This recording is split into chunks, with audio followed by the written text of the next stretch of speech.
Police কর্মকর্তাদের সঙ্গে প্রধান উপদেষ্টার জরুরি বৈঠক চলছে। বৈঠকে কি আলোচনা হবে সেটা আমরা পরবর্তী খবরে জানতে পারবো।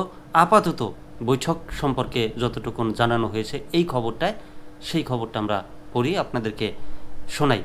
আইন শৃঙ্খলা পরিস্থিতি নিয়ে পুলিশের বিভিন্ন পর্যায়ের 127 কর্মকর্তার সঙ্গে জরুরি বৈঠক শুরু করেছেন প্রধান উপদেষ্টা অধ্যাপক ডক্টর মোহাম্মদ ইউনূস।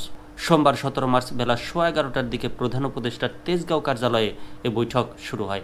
এতে সভাপতিত্ব করছেন প্রধান উপদেষ্টা নিজেই।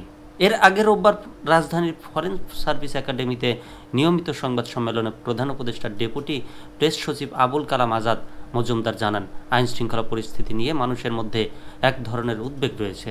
এই পরিস্থিতিতে সোমবার সারা দেশের মাঠ পর্যায়ের পুলিশ কর্মকর্তাদের সঙ্গে বৈঠক করবেন প্রধান উপদেষ্টা। তিনি জানান, পুলিশের উচ্চপদস্থ 127 কর্মকর্তার সঙ্গে বৈঠক করবেন প্রধান উপদেষ্টা। বৈঠকে দেশের আইন শৃঙ্খলা পরিস্থিতি নিয়ে আলোচনা করা হবে।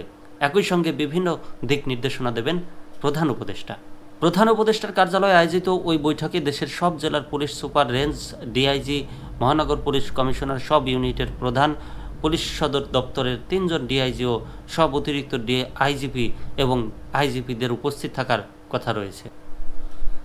দেশের বর্তমান যে অবস্থা, গতকালকে একটা খবর দেখলাম, সেখানে এক ট্রাফিক পুলিশকে এক বিএনপি নেতা চড়াও হয়েছেন। বিএনপি নেতা ট্রাফিক পুলিশের উপরে উল্টো পথে যাওয়ার কারণে বা 1 বাই রোড হওয়ার কারণে আটকাইছে।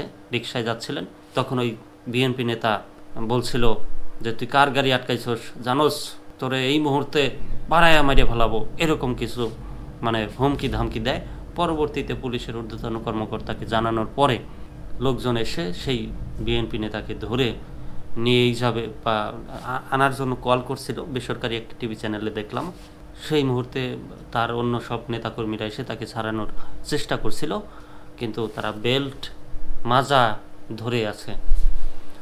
এই হচ্ছে বর্তমান আইন শৃঙ্খলা। সেই পরিস্থিতি আইন শৃঙ্খলাকে তোয়াক্কা করা, অবহেলা করা, সেই জায়গা থেকে বেরিয়ে আসতে হবে। সেই কারণে সম্ভবত এই জরুরি সমাবেশ বা মিটিংয়ের ব্যবস্থা করেছেন প্রধান উপদেষ্টা।